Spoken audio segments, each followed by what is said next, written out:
Giles Scott, first of all, tell us what position you were in on the boat today. I was helming on the port side.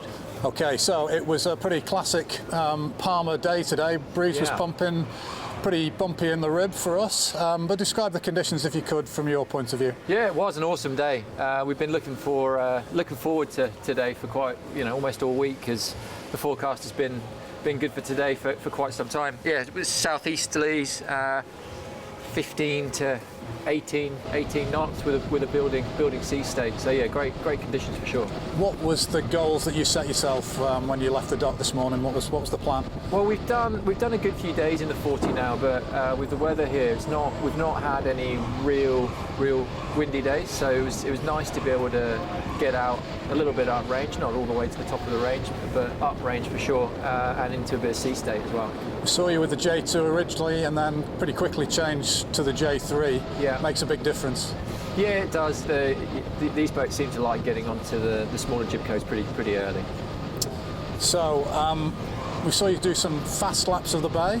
Yeah. And then into some racecourse racing. Yeah. And then the day was cut short by a pretty spectacular crash and capsize.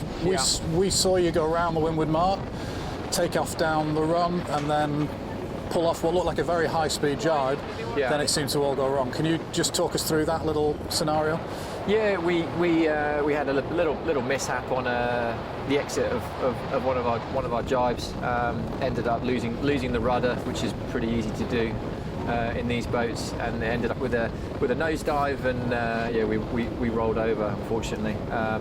But I think given the day and how hard we're pushing, and we are pushing this boat, and we want to see it at the corner of its performance, and not that we aim to ever capsize, but not necessarily a surprise, and certainly something that we're seeing all our competitors do as well. You feel like you know a bit more where the edge is on these boats in these conditions? Yeah, for sure. I think